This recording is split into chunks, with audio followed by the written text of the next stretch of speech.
নমস্কাৰ সকলোকে Dibrugarh university B.Ed 2026 form fill up কেনেকৈ কৰিব লাগে আজি মই ষ্টেপ বাই ষ্টেপ দেখুৱাম বহুতে ফৰ্ম ফিল আপ কৰাৰ সময়ত ভুল কৰে সেই ভিডিঅ'ৰ শেষলৈ চোৱা যাতে কোনো ভুল নহয়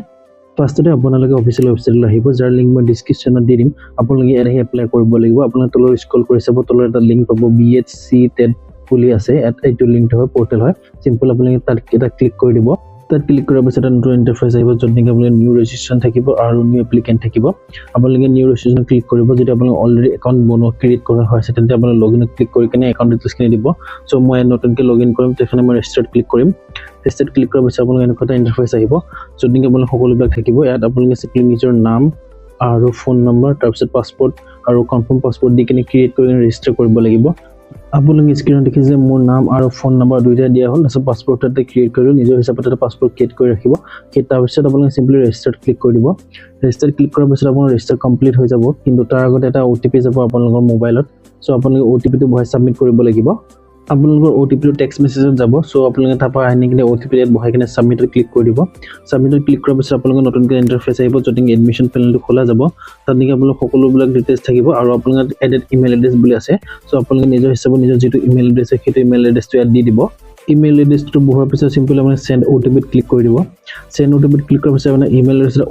এটা OTP যাব সেই OTP টো আপোনালোকে বহাই কিনে ভেৰিফাই OTP ক্লিক কৰি দিব ভেৰিফাই OTP ক্লিক কৰাৰ পিছত আপোনালোকৰ ইমেইল ভেৰিফাই সাকসেসফুলি হৈ যাব সিম্পল আপুনি ওকে ক্লিক কৰি দিব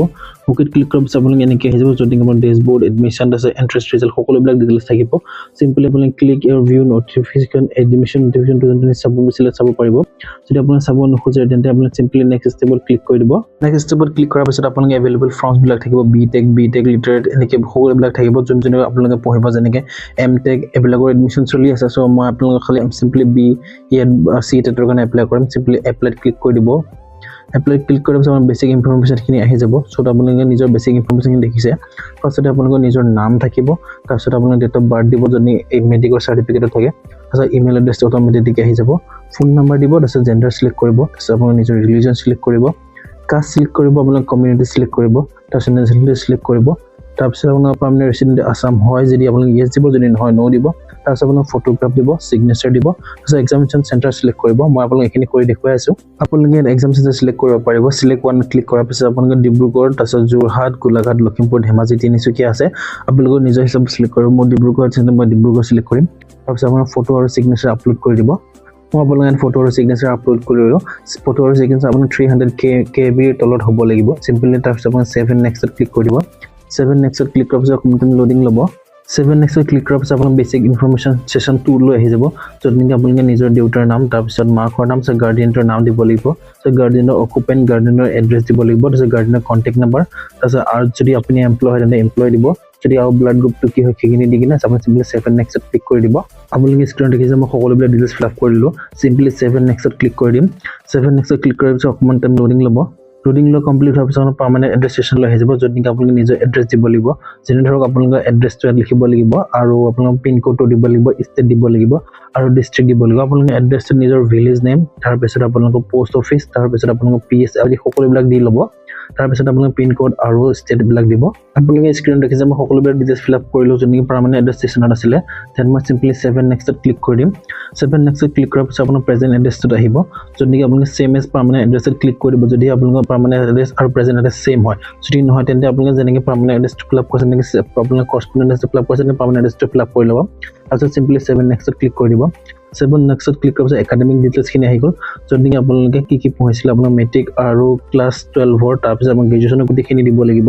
যদি আপুনি এপিয়াৰিং কৰিছে এপিয়াৰিঙত টিক কৰিব লাগিব যদি আপুনি পাছ কৰিছে পাছ কৰিব লাগিব য'ত নেকি আপুনি ফাৰ্ষ্টতে বৰ্ড আৰু ইউনিভাৰ্চিটি দিব লাগিব তাৰপিছত ৰোল নম্বৰ দিব লাগিব তাৰপিছত ইয়াৰ অফ পাছিং দিব লাগিব তাৰপিছত ব্ৰাঞ্চ বা স্পেচিয়েলাইজেশ্যন সাবজেক্ট দিব লাগিব আপুনি ডিগ্ৰীত কোনটো সাবজেক্টত মেজৰ লৈছিলে তাৰপিছত ক্লাছ ডিভিজন দিব লাগিব তাৰপিছত আপোনাৰ পাৰ্চেন্টেজটো দিব লাগিব মই এইখিনি ফিল আপ কৰি লওঁ আপোনালোকে সাবজেক্ট হিচাপে কি দিব যেনেকৈ আপুনি ক্লাছ 10 যিবিলাক সাবজেক্ট পঢ়িছিলে সেই গোটেইখিনি দিব তাৰপিছত আপুনি ক্লাছ 2 যদি আপোনালোকে আৰ্টছৰ আছিলে তেনে আৰ্টছৰ সাবজেক্টখিনি দিব আৰু যদি সায়েন্সৰ আছিলে সায়েন্সৰ সাবজেক্টখিনি দিব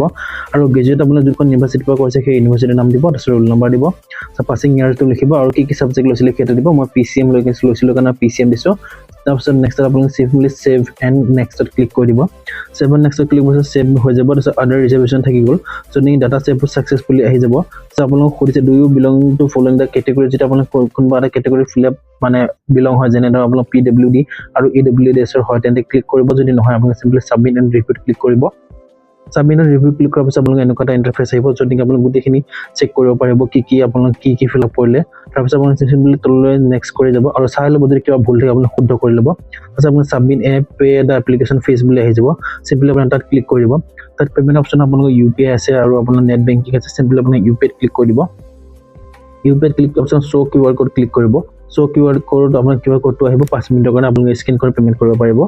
Simply আপোনালোকে পেমেন্ট কৰাৰ পিছত ড্যাশবোৰ্ডত আহিব ড্যাশবোৰ্ডত আপোনালোকে গোটেইখিনি নিজৰ বেসিক ডিটেইলছ দেখিব তাৰপিছত আপুনি এডমিশন সেশন ক্লিক কৰিব তাৰপিছত আপুনি 2 নম্বৰ সেশনত আমি সকলোৱে ফৰ্ম ফিল আপটো কৰিছিলো যোনটো আপোনালোকে এডমিশন লৈছিল তাৰপিছত আপুনি এপ্লিকেশন ফৰ্মখন মানে যেটো প্ৰিন্ট আউট আপোনালোকে এই 2 নম্বৰ 3 নম্বৰ ঘৰটোৰ পৰা ডাউনলোড দিব পাৰিব তাৰপিছত আপোনালোকে এপ্লিকেশন ষ্টেটাসটো চেক কৰিব পাৰিব তাৰপিছত যেটা আপোনালোকে এন্ট্ৰেন্স এক্সাম দিব তাৰপিছত এন্ট্ৰেন্স এক্সামৰ ৰিজাল্ট আপোনালোকে চেক কৰিব পাৰিব আপোনালোকৰ ৰিজাল্ট তাৰপিছত ফিজ পেমেন্ট যেটো কৰিছিল আপোনালোকে এইটো পেমেন্ট ৰিকুৱেষ্ট কিবা থাকে আপোনালোকে দিব পাৰিব সো পেমেন্ট ৰিসিপ্ট যদি ডাউনলোড দিব বিচাৰে তেন্তে আপোনালোকে এপত ডাউনলোড দিব পাৰিব